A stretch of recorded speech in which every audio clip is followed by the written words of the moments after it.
What's up, guys? Coach Steve here, and welcome back to another episode of the Challenge podcast. And in today's episode, I'm joined with the brand new Maxine's Challenge coach. We've got Coach Nick joining us today. Nick, welcome to the Challenge podcast.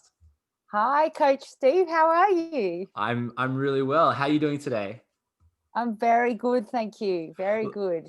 Look, I'm excited to introduce you to our Challenge community. But I guess the first question I have, Nick, is how do you pronounce your name?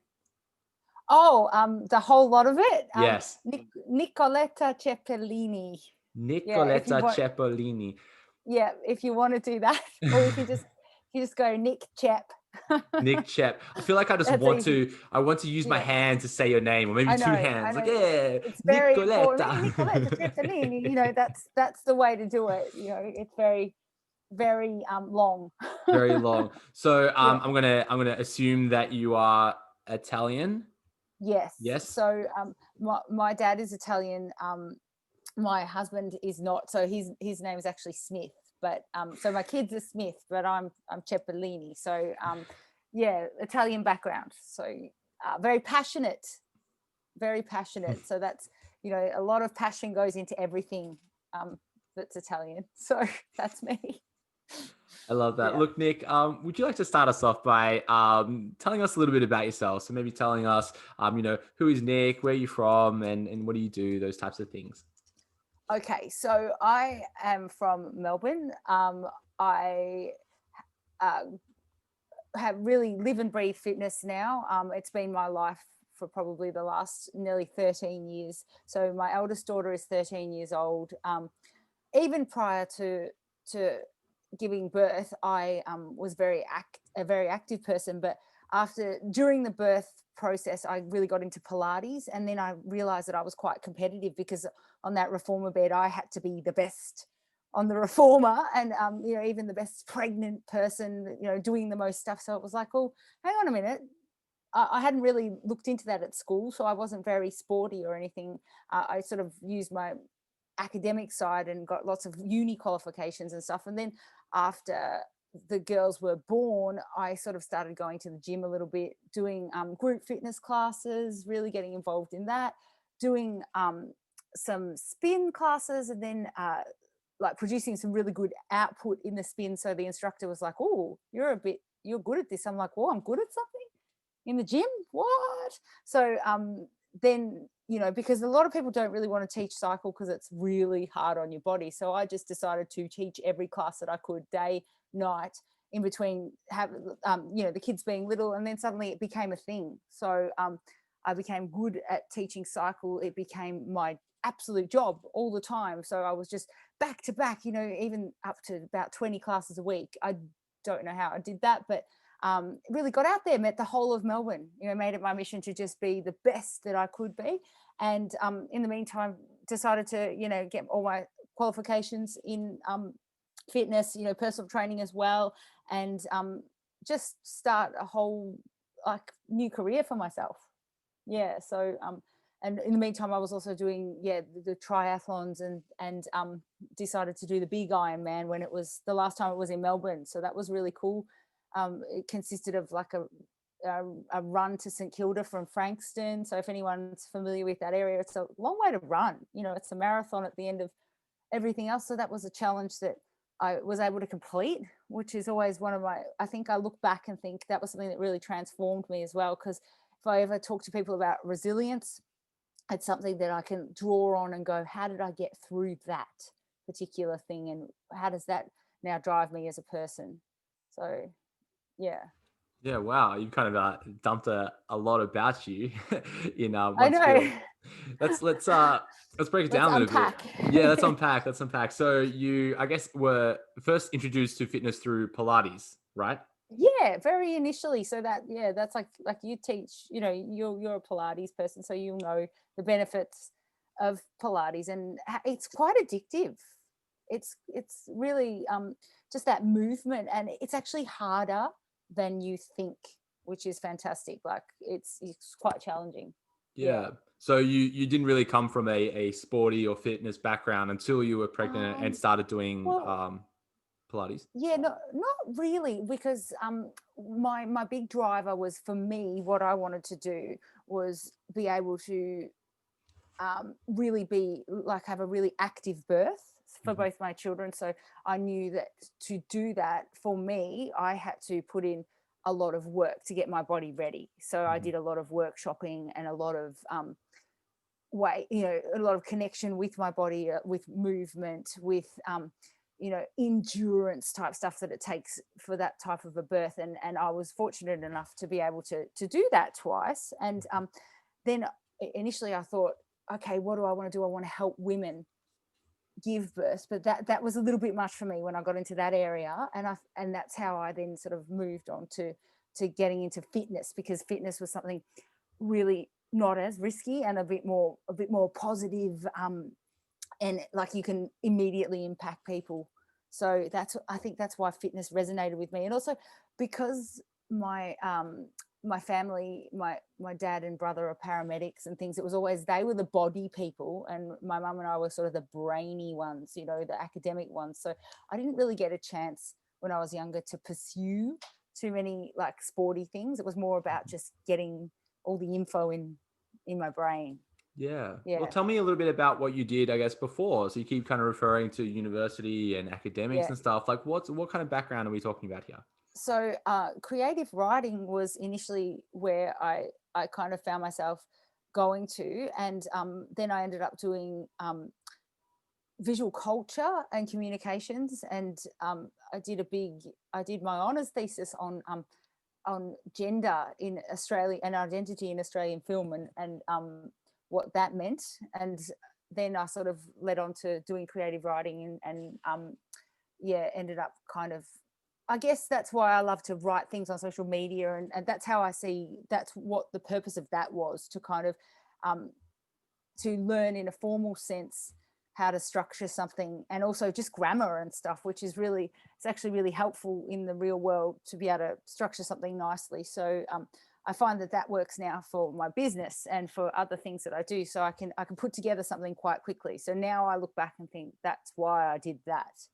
And also to be able to relate to lots of different people, because I've read widely and I love reading and I love writing. So therefore, in my classes or in things that I'll do, I like to reference different cultural things as well. So just to keep people entertained, different music, it doesn't have to just be about the body. It can be about the mind as well, and just make things a bit of fun as well.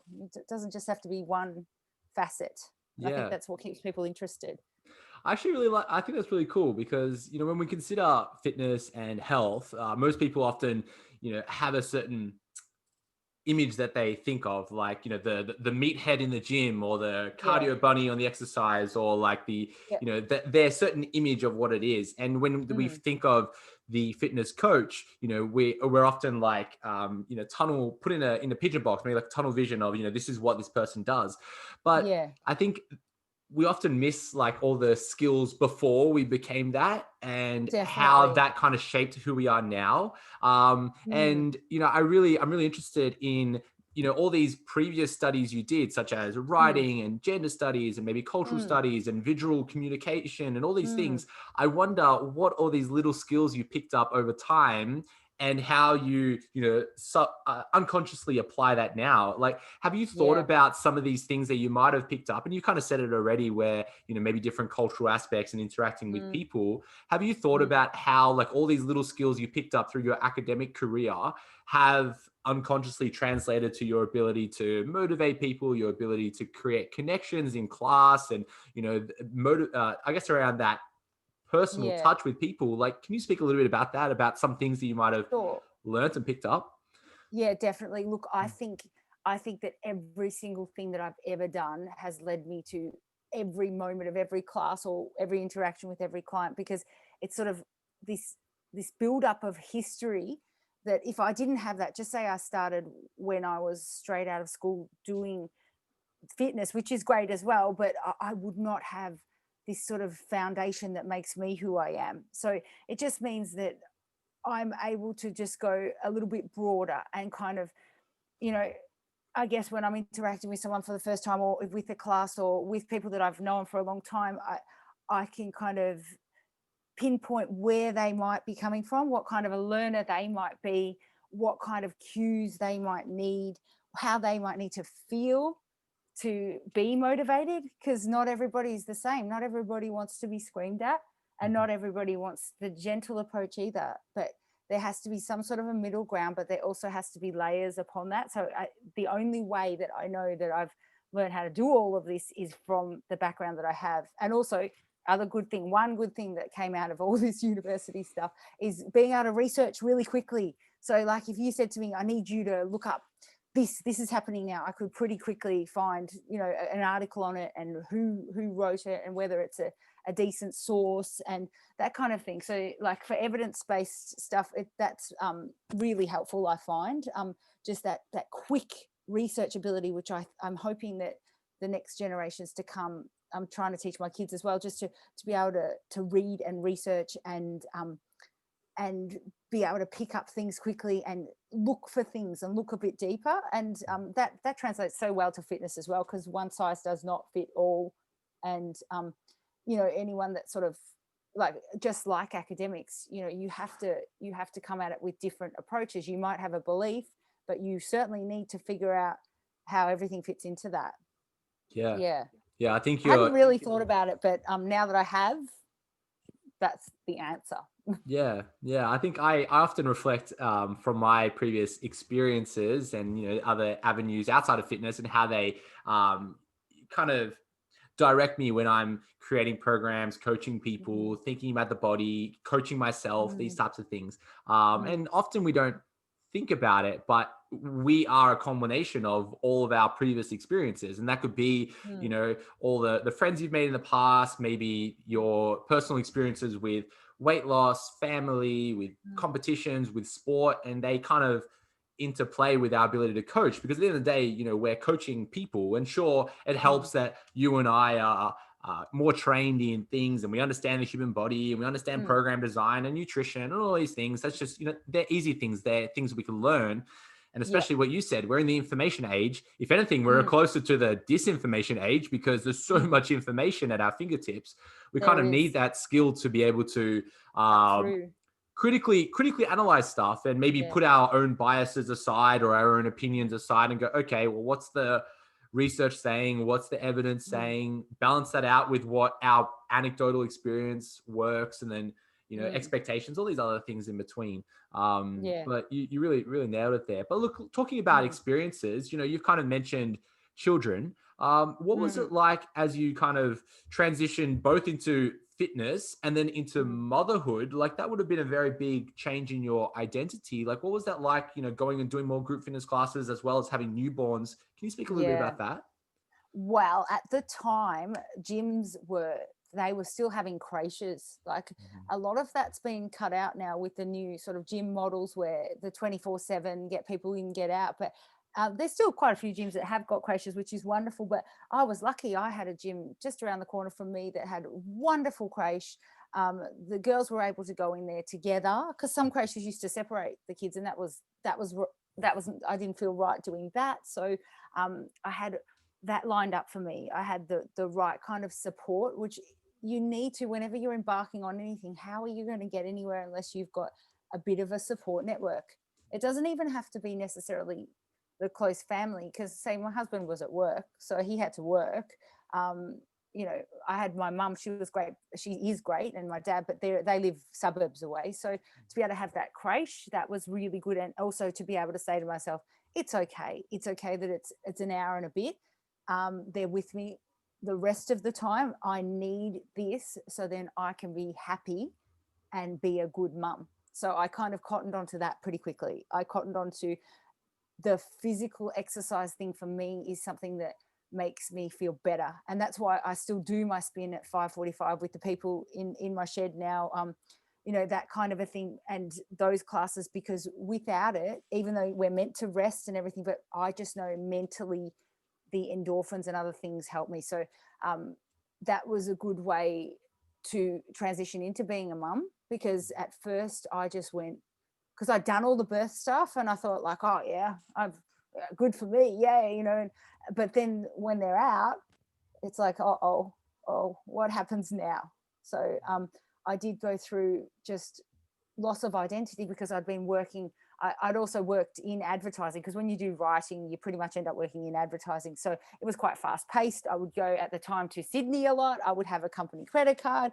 We would have work drinks. It was crazy. And suddenly I was at home in my house in Burwood with my daughter going, what do I do? I didn't even really want to go, didn't want to go to mothers groups or anything. I wish I wish more people spoke about this, because a lot of people like just go, oh, it's the best thing ever. But for me, my first one, Lucia, like at first I was just a bit lost. So when I found the gym, I found a community. I found other women that were like-minded. They wanted to lift weights, or they wanted to do a class, like a spin class. And then we all had kids, so we might take them to have a coffee. And it was like, oh my gosh, we don't have to just talk about nappies. We can talk about everything. How was that spin class? What was going on? And then when I got to be the instructor, that was so much fun, because it was like suddenly I was teaching all my friends at first. So, and I felt so empowered. And then I thought, this is where I'm meant to be. And now I always think about how much the gym and that kind of environment is good for people's mental health. Even when we were locked down, how there was a big push, gyms are good for mental health. Well, I can absolutely attest to that, because without that becoming, I guess, my new identity in a way, I don't know what I would do. Like, I'm just looking at this photo now, which has got my kids giving me a cuddle after one of my triathlons. And it's just funny because I hadn't looked at it for a while, but see, they kind of just got used to me being that mum that would just be doing that. So they're like their little pink coats, they were on the beach with me all the time. And so that's how they kind of grew up. So now they're like, oh, what are you doing now? What are you doing now, mum? But so that became my identity. And I was lucky enough to have a supportive family. My husband would take them to the beach, the poor guy, because it's actually really boring, I realized. And also to try and get them to not run on the road while the bikes are going past and stuff, and to chill, because you only go past it like once every hour or something. But so that just became what I could do. And then now that I can actually get paid to do this, I still pinch myself every day, because it's like, wait a minute, this is actually I still don't feel like it's work. No. Like even if we had, just say there was something that was going on at midnight, I would be like, yeah, no worries, because it's fun to me still, which is strange after 13 years, but yeah, it's actually fun. Could you tell us a little bit about what it's like when you transitioned into fitness? And what I mean by that is, you kind of say that you were going to group fitness classes, and you were getting you're going there for the community, you were getting fitter yourself, and you were doing well, as in, you said that your instructor was say that you were like quite active in the group and stuff. What was it like when you kind of went from that position of, I am the person in the class, to now being like the leader of the class? Like, was it an easy transition, or did you have any challenges as you went from the fit person to now the personal trainer, or the participant to now like the leader of the group? Can you speak about that? Well, there were parts of me that were super confident, because I've always been a bit of a performer. So even at school, I used to love to do singing, and I would like want to be the lead, and I'd really, want to be the top of that. So, and I got to play my music in the class. So like that just became like, it was a giant performance. So, in a way, for maybe about 3 or 4 or 5 years of teaching, I was a character. It's only been recently that I've kind of revealed who I really am. But so I just created a character. But I'll tell you what I used to do. I used to walk into class really early and put my shoes on the bike, because I didn't want to spend ages trying to clip in and make it look like I was weird.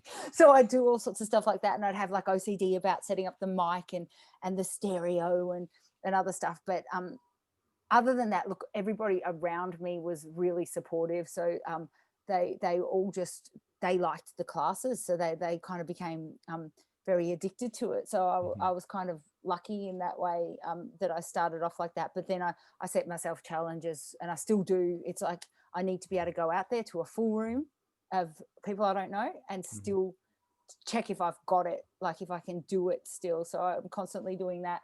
But also in the meantime, while I was teaching that, I also had a coach that kind of mentored me in the weights area, and he would say, you can do both. You can do your triathlons and your weights, but when I started to say to him, look, I want to squat 100 kilos, this was after the Ironman, he was like, okay, so if you want to do that, there might have to be a little bit of give and take with all your endurance stuff. And that's when I started to ease into the powerlifting. So, but I always seemed to have people behind me that were very confident in my abilities. And that really helped me, because without that, I don't really know how I would have felt. And I've still got that around me. I've still got I've surrounded myself with people that really believe in what I can do and how I make them feel, but also like even coaches and things that are like, now, if you stick with this, you'll go far. So, you know, it's always good to have people in your corner, you know, no matter how high up you get, you've got to have your support network. Yeah. So I guess, and maybe another little philosophical question, when you are in those, you know, goal orientated pursuits, such as doing an Ironman, and you know, we can touch on maybe a bit of powerlifting, maybe a bit of bodybuilding, and these other like, you know, goal driven events. Do you find that you are leaning onto this support network, or do you find that you are pepping yourself up to kind of do it for them? Like, for example, like a coach, you know, you don't want to give up because you don't want to upset your coach, right? You don't want to stop the triathlon, or don't want to not squat that 100 kilos because you almost want to do it for them. So do you find that you are, you know, getting energy off of your support network, or are you building yourself up so that you could do it for them? Like, have you thought about that before? Oh, look, the thing is, at the end of the day, it's down to me. So I am actually even though I've said about my support network, I'm a very lone wolf. So like, I will, if I want to do something, at the, like, millions of, someone can say you can do it, but unless I believe that I can do it, or unless I really want to do it, I ain't gonna do it. Like, it's just, say, like, when I used to power lift, and it would, my Achilles heel was around about like the 150 kilos. It's like I could do the 140 every day for a deadlift, but if I was 150, I would go, and if I could not see it done, it wouldn't matter about the pats on the back, the slaps, you can do it. Yeah. That actually annoyed me at that point. Like, when you get to that pointy level where you're going to have to give everything, and it's going to have to come from like a really, like, a place that it's hard to even visit, that has to be, that at the very end of it all, it has to be you that does it. And you almost let go of everyone else, and you've got to do it for yourself. But to get there, and just for the daily grind, then 100% like lean on those people. But then, like, on the big events, like for the Ironman, for example, like, I saw people waving at me and things, but I guess I was sometimes counting on some friends seeing me like every couple of Ks or something. But after a while, I just went right into my zone, and it was like I had to finish it just because I bloody well had to. Like, I really didn't have an answer. I saw people kind of falling over around me, and I'm like, well, I've just got to keep going. And that's like that, just that deep internal strength. Yeah. So like, I would say ultimately every single thing that I do comes down to my decision to do it or not. Yeah. At the very end of the day. Yeah. And if I want it, I will absolutely do it. It doesn't matter what it is. Yeah. Yeah. Well, it's like one of those, you know, you put your mind to it, it's going to happen, right? And it needs to be real. Yeah. Yeah. So I You feel can't fake it. almost some similarity. Like, whenever like I decide, like, you know, this is going to happen, like it rolls out, right? So like, you know, let's talk about the Ironman. Like, did you like, firstly, like, when was that point where you said, yeah, I'm going to do this? You know, like, were you a cyclist before? Were you, well, I mean, RPM, were you a swimmer before? Were you a runner before? Like, when did you decide, yep, I'm going to do this? And then talk to me about that journey. Like, you know, did you do any practice runs? Did you run like a half marathon or anything like that? And like, you know, what led you up to that day? And then what was the day like doing the Ironman? Okay. So, I started off just doing really little triathlons, and it was really funny because my coach at the time, who was also like my mentor with spin, she said, you should do triathlons. She just said, oh, you're really good on the indoor bike. So she lent me her husband's bike, and off we go onto Beach Road. And I actually couldn't get on the bike. I was that scared. And Mhm. she didn't realize that that was going to happen to me, and neither did I, because I wasn't a bike rider. So we had to get through that hurdle where I had all this fear about hopping on the bike. So I actually had to learn how to ride again before I even could do the 180 Ks of the Ironman. I had to take it right back and learn how to ride again. Swimming, I'd been naturally quite good at, and I was lucky that I worked at an aquatic center with an outdoor pool. So I would train with one of my friends who was doing that, and we would do a run together before. We'd do about 8 or 9 Ks every morning before my spin class. We'd do my spin, then we'd go for a swim. So a little bit backwards, but we'd get it all done. So I did quite a lot of training, not in a squat or anything, but just it ended up, the hours added up, you know. And so, but yeah, so I had to learn how to ride.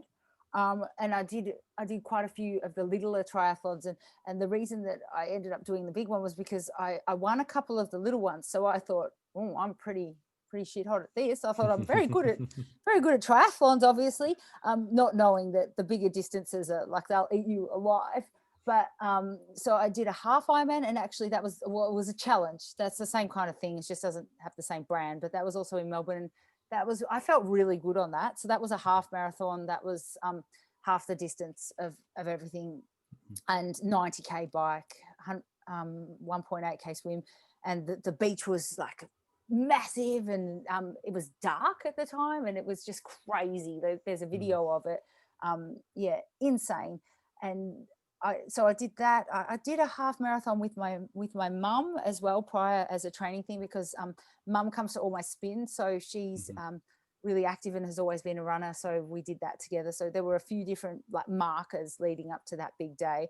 But to be honest, it was a bit of a wing and a prayer. It was like I signed up and I'm gonna go through with it, and it's just gonna happen.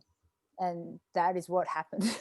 So like it's like a long haul flight. Like you go, I'll never do that again, and then a few years later you go, I want to do that again. But that's me now. It's like after the bodybuilding, I'm going to do, if they have it in Melbourne, they're supposed to have the half Ironman at the end of this year, so I'm going to do that as something a bit different, because I haven't done it for a while. But I did train a lot for that. It was just that volume. And it was also, what you really want to do is you want to make sure that you're comfortable in the open water. So you need to be able to, like, swimming in a pool is different to swimming in the open water. People panic a little bit. So you've got to get your breath. You've got to figure out your wetsuit, your breath. And then, with the running, it's just about finding a tempo that you can sustain for that amount of time. That's also not going to give you a massive injury, because that's what you've got to watch out for with this long stuff, is that wear and tear on your body. Yeah. What was it like with the transition from like the swim to the run? Like, or swim to the cycle and the run? Did you like get changed? Did you dry yourself? Like, how does that work? You have to. Well, in the small ones, you don't. Like in the small ones, you don't even, I didn't even wear socks. Like I was taught and trained, you don't wear socks. You're a badass. You know, that was, you just had to be as quick as possible. But in the really big one, they have people that help you. You've got your own person that you have a bag, and they get your bag and they help you, and they put your socks on and they put sunscreen on you, and it's like a day out. Like for a mum, you're like, actually, I'm having some time out here. It's like, I'm going to the spa, but I'm going to go run a marathon. Exactly. All I have to do to earn this time out is just do like this whole big event. But the transition, that was really good. Like I commend those people, because I actually think they're volunteers, but they do such a good job. And so and they're at all the drink stations, and there was one point where I was struggling a little bit at one of the drink stations on the bike, and I knew that, like, if I didn't show that I was A1, they'd probably send that SAG wagon to get me. So I'm like, hello, I'm really good. Yeah, I'm great. And I thought to myself, I'm not great, but I'm like, may I partake of one of your gels, please? You know, and I'm thinking, oh God, you know, and I just thought, just don't look at me. And so I got through, because I thought, like, they do come and pick you up if you're a bit struggle. So it was, looking back, it's like, oh Lord, but you know, there's nothing you can't do if you've done that, I reckon. Yeah. The only comparison I had to that is I've run a marathon. Yeah. And my story in a very short stint was, I guess I was always a weightlifter, and someone made a snide comment to me being like, "Oh, you're too big to run," as in like too muscular Uh, to run. And I was yeah. never a runner. I was never anything like that. And I was like, you know what? I reckon I could do this. And at the time, I had an ACL reconstruction surgery, and I was studying rehabilitation as an osteopath. And I was like, well, yeah, I could rehab myself. So part of my rehab process and to prove this person wrong was I started running after my surgery once I got the clearance. And I built myself up to a point where I was able to run a 10K. And I was like, okay, this isn't that hard. Like, all right. Then on a whim, I signed up to the marathon because I don't do things half-assed, right? No. So I Yeah. signed up to the marathon, and I hadn't run a long distance. The longest I ran was about 30 kilometers before the Yeah. actual marathon events. And then I remember the actual day where I was surprised about how many people that were much more out of shape than I was running the marathon, who were Hmm. much older than I was. Hmm. And these people were ahead of me, right, running Yeah. along. And there was definitely those mental moments where, I had that self-talk of, oh, just give up. Who are you doing this for? Like, no one's going to know if you quit, rah, rah, rah, rah. Mm. And I found that like once I broke through that wall, it was around that like 30-35 kilometer mark. I found like this, second or third or fourth wind, or I can't remember how many like Mm. little oomph I got, but it was like this energy that I didn't know I had kind of like Mm. came to me. And that last maybe like 5 kilometers was my fastest 5 kilometers in the whole marathon itself, where like I was That's able to find awesome. something deeper just to kind of push me through. Yeah. So like, Yeah. could you relate a little bit to that? Like that, did you reach that moment in the Ironman where you kind of felt like, oh, I wanted to give up, or yeah, it was really hard, it was Oh, really yeah. driving, but then maybe like that last little bit, maybe you saw your Yeah. family, maybe you saw the finish line, you're like, you got this burst of energy, and you were able to complete it. Like, does that resonate with you? Oh, 100%. But also what you said before, and it's so interesting because I was actually thinking about this today, but the thing of where you go, nobody will know if I quit. See, Mm, the thing is now, say with us, we're a bit more out there. So if people know what we're going to do, they know it. There's no mm, chance.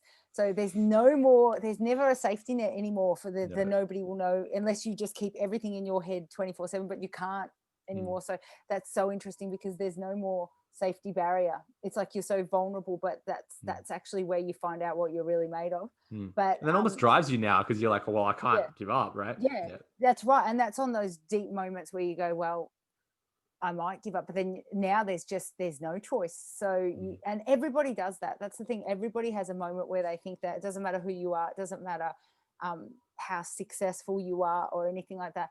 I don't think anybody should ever think that it doesn't matter what you've done. Every single time you might have a moment where you give up, or even every day you might go, I don't feel like training today.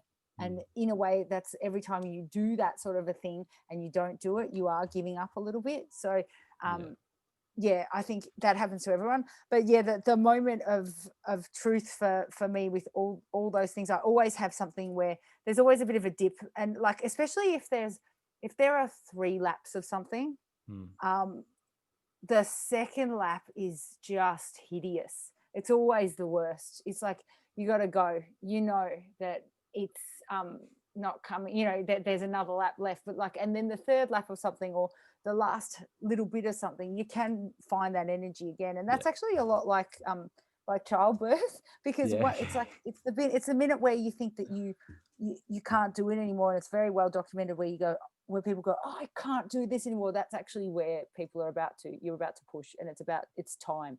So Yeah. that's the same as with us with marathons or with anything where you just about go, I can't do it, and then that reserve kicks in. It's like a turbo in a car, Yeah. something.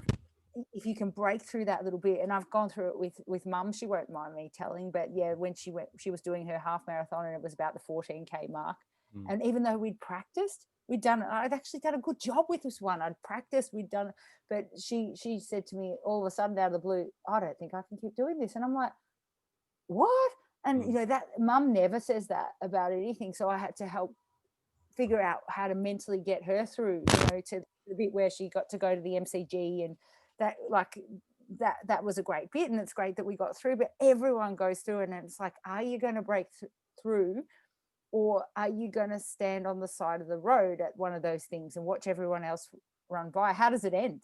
Yeah. Like, how Yeah. would it actually end? Like, what, you stand there? Do you know that, like, you'd probably still have to walk back anyway? You have Like, to finish it. where does it end? Yeah. Because you could start to walk a little bit, but you'd still, the idea is like, you've still got to finish it, because no one's coming to pick you up. Even your family can't get through in a car on those things. No. So where you, What are you once going you're to do? in, you're in. It's like a water slide. You just got Yeah. to keep going. Yeah. Yeah.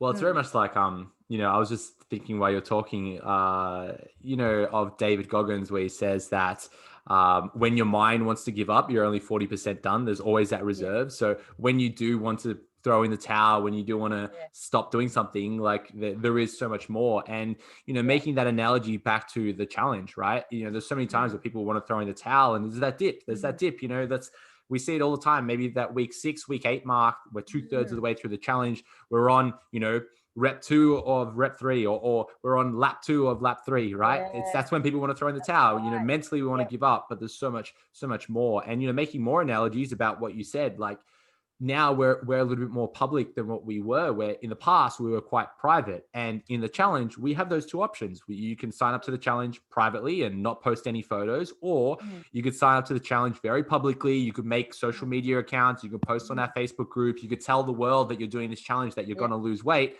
And if you make that public announcement, guess what? You're going to lose that weight, right? There's no backing down. There's no way you're going to stop if you make that public announcement. And that's right. Yeah. And people are there for you. That's the thing. Like, a lot of people will go, oh, I don't, like, this used to be me. I don't want to make it public because nobody needs to know.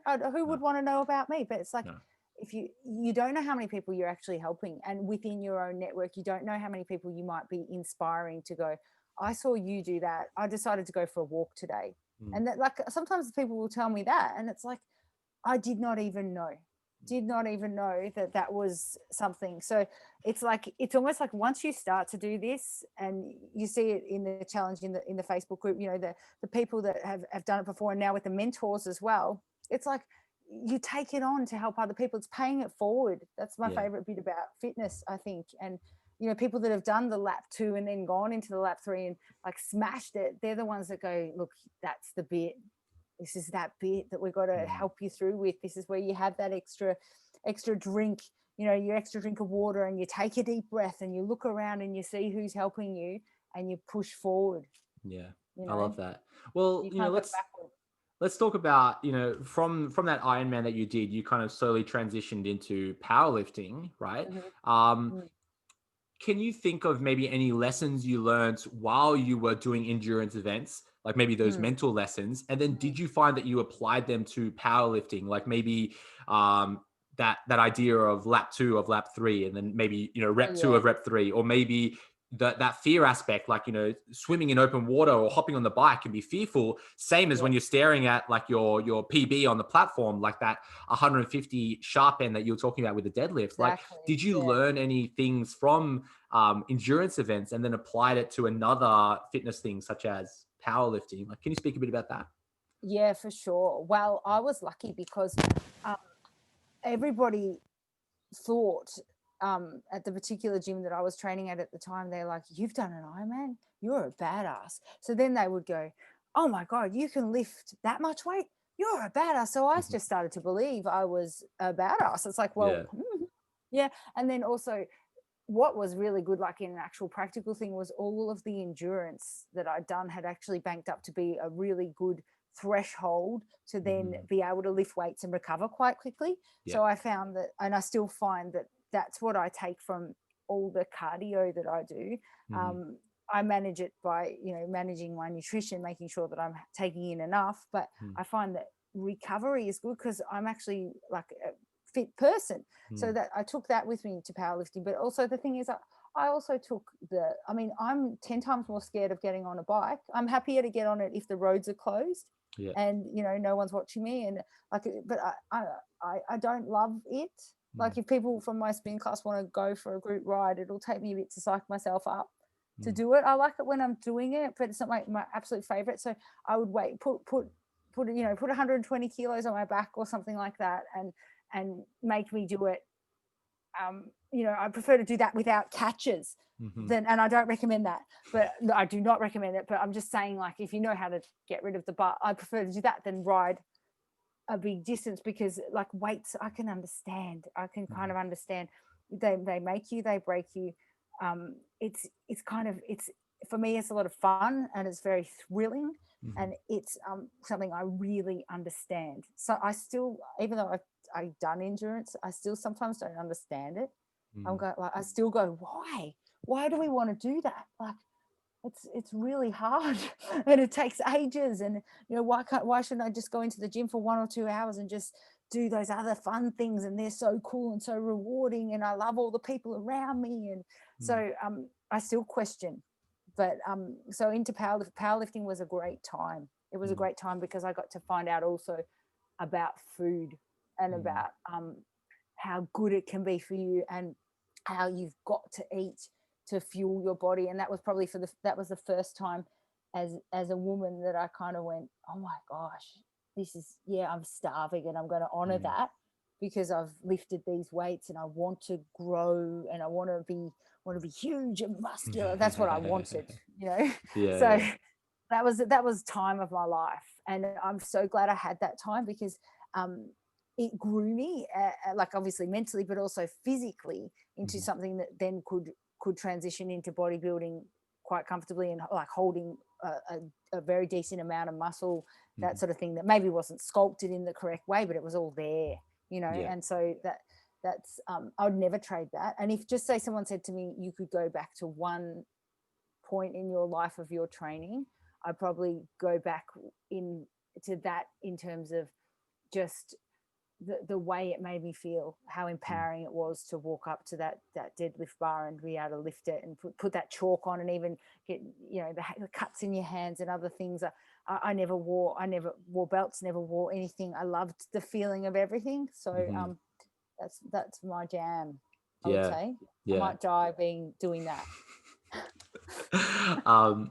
Yeah, I think I can relate. I guess I've never competed formally in a like a powerlifting meet, but I guess I've dabbled with people and trained with people who lift in powerlifting competitions, and there's something so rewarding and so I guess you feel like Superman, I guess, when you've got like twice your body weight on your back, or you're trying to pick up like close to 3 times your body weight, and you're like, yes, I'm like a machine, like I am an engine. And it's undeniable. It's undeniable. And the community around you as well, everybody's so supportive of that kind of stuff, and strong women, and that kind of community. It's amazing to see. It's a different, not that the bodybuilding community is not supportive, it's a different vibe, because once you start getting into the bodybuilding one, everybody naturally is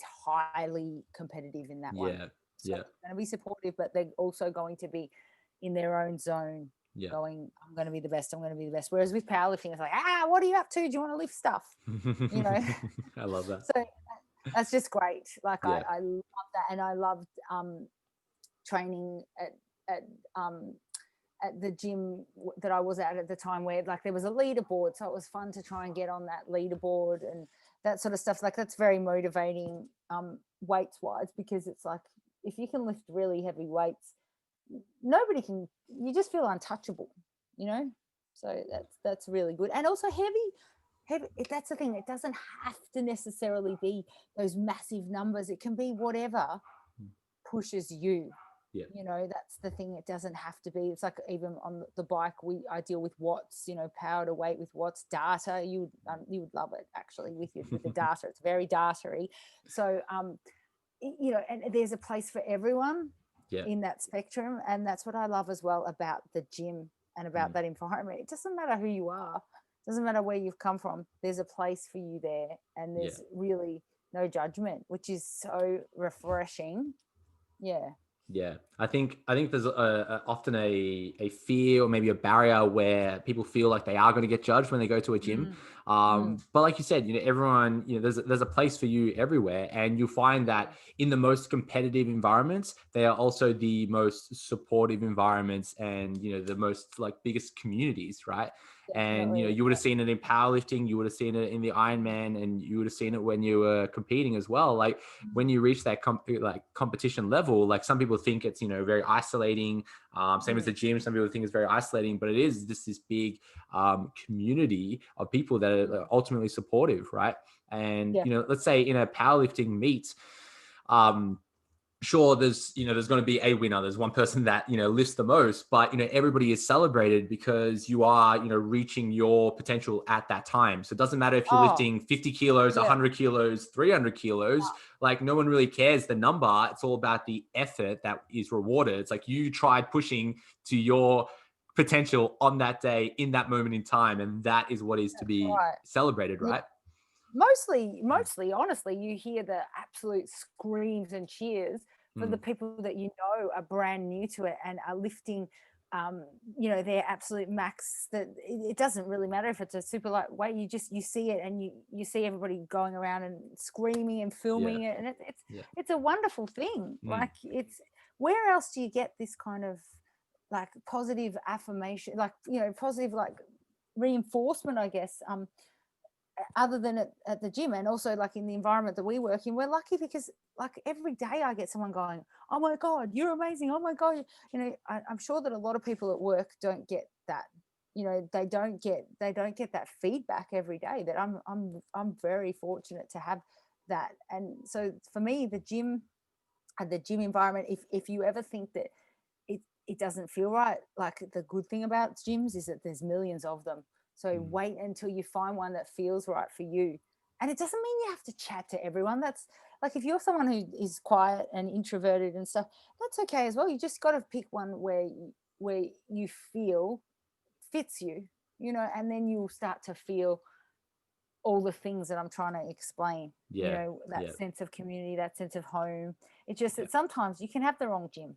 I've worked at the wrong ones where you go, oh, the vibe isn't right here, and that's okay because there's so many. Yeah, yeah. You get to choose. I'm a sucker for gyms, even though at the moment I'm training in my garage. But Yeah, I feel like sometimes my partner feels really embarrassed when she goes to the gym with me because I just start talking to the reception, I start talking yeah, to the yeah, cleaner that's there, I'm talking to the yeah, PTs that are around. There's a guy that I say hi to every day, don't know his name, but hey man, what's up? Like, yeah, yeah, what are you training? Yeah, cool, yeah, awesome. yeah, Like, yeah, yeah, you start making friends. It's like, hey bro, can you spot me? Like, those types yeah, of things. exactly. And Yeah. I feel like all these people, I don't know their names, but like I know their faces. I feel like I talk to Mm, them every day. mm, And it's just an awesome feeling because I think sometimes as an adult, it's hard to find that community again, right? It's hard definitely. to find that friendship group or meet Mm, people. Sometimes it can be challenging, and mm, even if you are the most outgoing, charismatic mm, person, sometimes you're just never in that environment. And mm, sometimes your closest friends are just people you work with because of the definitely. proximity location, right? Yeah, But to exactly. find a place where you can leave home, go to a gym and chat with people is cool. But Yeah. that can take time as well because sometimes there is just that 24-hour gym that's never staffed, Mm, and you're maybe a little bit time poor. You go in for your mm, half an hour workout, then you need to run off to work. But then yeah. other times you go to group fitness classes, you meet people like Mm, yourself, and you chat with the mm, person on next to you on the bike, and you're in it together, yeah. right? You're like, yeah, let's finish Yeah. this together. And that's awesome. And yeah, you can go, oh my God, what's this instructor doing? It's killing Mm, me. yeah, yeah. That's a Or it's lot of killing fun. us. It's killing Yeah. us. Yeah, yeah. That's a lot of fun Mm, to do that sort of stuff, like to get that kind of community. But that's what I'm sort of noticing in the Facebook group, just getting started, with the challenge.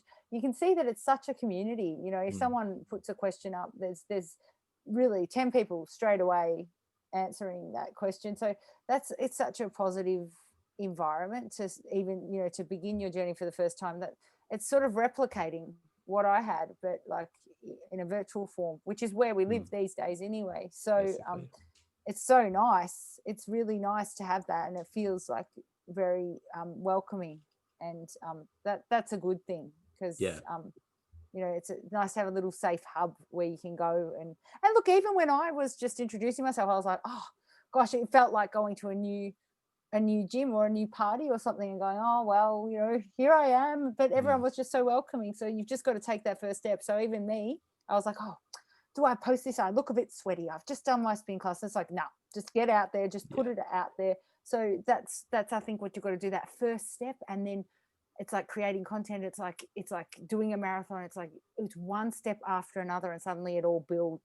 You know, you just got to keep going, and you got to have that dedication every day. You don't have to have motivation, but just dedication to it to keep going. Because the motivation thing, like all that sort of thing where everybody sort of goes, you know, I don't feel motivated today. It's like, oh gosh, I reckon probably 50% of the time I'm not necessarily motivated. It's just I will do it, and then I will find something within it that will make me keep going that day. Motivation is the biggest lie going around. I reckon. Yeah. I think for me, I often make little lies to myself. So I'd say things like, oh, I'll just you know, go for a run around the block, but I'll end up doing like a longer run, or I'll just go in and do one set of squats and I'll end up doing like 3 or 4, and then I'll do the rest of my legs workout. So and then I do that with life, you know, when I'm writing content. Like, I dislike writing. I'm not a great writer. I'm a better speaker, better with audio, but writing is not my skill set. So when I do go to write, I would say something like, oh, I'm just going to write like, you know, 200 words and that's it. Or I'm just going to go do one dish in the sink and I end up doing the whole dishes and clean the whole house, right? So I often lie to myself a lot to get things done. But it kind of, it helps me with that, you know, daily grind, that daily dedication, where when I don't want to do it because the weather's crappy, I still go out and do it. And I think that's what you kind of learn over time when in the gym, when you don't want to do it, when you don't want to go for that swim, when you don't want to, it's, you know, it's 5 o'clock in the morning, I don't want to teach that spin class. It's like, okay, I'm gonna go do this thing, right? I know, like the amount of times that I'm like, I could say, oh, Zoom isn't working today, and every single time I thought to say that, I thought, imagine those beautiful people that are waiting for me, and they've gotten out of bed and they've managed to do it, and what, I can't manage to do it, you know, like. And then I turn the computer on and there's like 15 people, and I think, oh gosh, thank God I didn't do that. You know, so, but every single person, you know, has that, everyone goes through that. And I guess the champion mindset, that kind of mindset that you want to cultivate, is someone that will be able to find strategies to push through that. So it's not somebody that it never happens to, especially with what's gone on in the last like year or so. It happens to everyone. Everyone goes through this at the moment, going, what is going on? So it's, how do we push through this? And sometimes you have to be a bit selfish and go, okay, I'm going to take an hour right now, I'm going to leave everything, and then I'm going to come back to it later, and I'm just going to do what I need to do to get myself sorted out.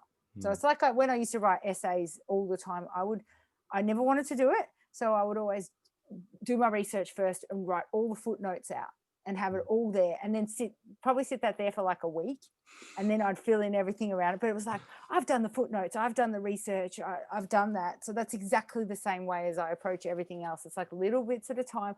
And for me, it doesn't have to be in order, as long as I bloody well do it. You know, and that's what I think has helped me to get to where I am now, which is a good spot. Yeah.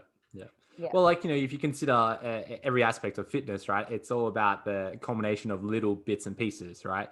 Like, you can't expect to start a fitness program and be the world's best squatter, be the, you know, the most cardiovascular person going around, or have the biggest biceps or the biggest glutes or whatever like that. You can't expect to be perfect straight away, right? It's all about those little bits and pieces along the way. And you might have something that kind of looks like fitness, but then as you develop over time, you go, okay, well, I can make this a bit better. I can, you know, get better here, get better there. And then even, you know, you and I with, you know, decades of experience, we're still finding ways to challenge our body and learn different things, and being like, oh, you know, what if I did this? What if I tried that? What if I read this? Oh, wow, this person's interesting to follow. I like their philosophy and all these bits and pieces. So I guess always learning. I guess my like final kind of question here before we wrap it up is, you know, looking into the future, you know, you've kind of spoken a little bit about bodybuilding, and you've got a bit of a show coming up in the future. Can you speak a little bit about your, I guess, future goals, or maybe some things that you might be interested in at the moment or learning at the moment through your own training or your own reading or your own interests at the moment? Yep. So I am very focused for the April 24th show that's in Melbourne, because that's the Miss Fitness Australia, and that's coming down from Queensland for the first time in Melbourne. So it's very good of them to bring it here, because we weren't able to travel to compete.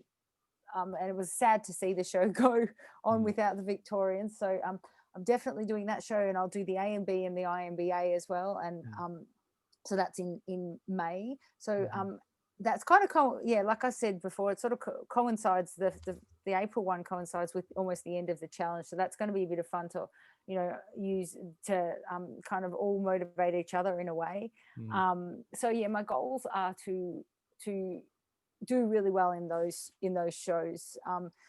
Because I've accidentally had a year off because nothing happened here. So I have had a good year of growth and development. So I should be able to produce something fairly good, which I'm only comparing it to my previous self, because that's all I can do. So I already know that I've beaten that person that was standing up there, but there were other things that I needed to do, which I'm still working on, which is, refining presentation and posing and stuff. So that's something that I'm really working on as well.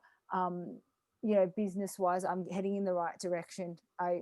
So my very big thing is to make sure that I spend a lot of time, even though I'm going to be on social media a lot, and I still am, right, like all the time, I need to also read proper books as well. So that's one of my goals, just to sit there and read the books and switch off and read and touch books and spend time doing that, and spend time with my girls and be well-rounded, because I feel like the fitness and the nutrition side is under control. So it's like the sleep, the self-care side of it needs to make sure that all fits in as well, and that I'm not rushing around like a headless chook. Because this next step in my career will actually allow me to have a voice in a really good way, and I can relax a little bit too in terms of that, because once I start producing and engaging, that'll just be amazing. So that's this year. So that's, and then of course I've got the half Ironman at the end of the year, so that I'll end with something completely different. But first it's about retaining as much muscle as possible. So I've got to make sure I just stay on top of all of that. But they're just mini goals, and I'm always chasing the best numbers I can in the gym, but you have to let that go when you're doing bodybuilding. You have to go, it's not about strength, it's about the way you look. For me, it's not always just about, it's not looks, it's just about creating something, and it's just happens to be you. So, I love that. I love that. Yeah. So what are you reading at the moment? I like to read a lot of fiction stuff. So but my husband's he just showed me 2 books that I ordered. So one is Girl on Fire. So I'm going to try that one. And I think that's going to be really good. So I like to read a lot of ones about just women finding their voice unapologetically. So I like Brene Brown. I like to read about also about how books back there. Yeah, she's really good. I like to read about how you can be vulnerable and authentic, and people actually resonate with your authenticity. So you don't have to hide who you are. You can actually be vulnerable and say, like, I've had a shit day today. I was like nice and vulnerable in this interview where I said, look, I'm not always freaking perfect. And that's hard for a type A person, like somebody who wants to, lead and be so good at everything, to say, no, I have really crappy days. I'm already kind of practicing what's in those books, which is just be authentic in your vulnerability. That's what you've got to do. People have to share that a little bit more with each other, because everyone goes through it. And if you fake it and pretend that you're all over it every day, people will never be able to measure up to something like that, because it actually doesn't exist. I love that. Look, Nick, let's wrap it up there. It's been a pleasure chatting with you, and I'm sure we'll be having lots of chats similar to this moving forward. Thank you, Steve. That was really good. Thank you. See you guys. See you.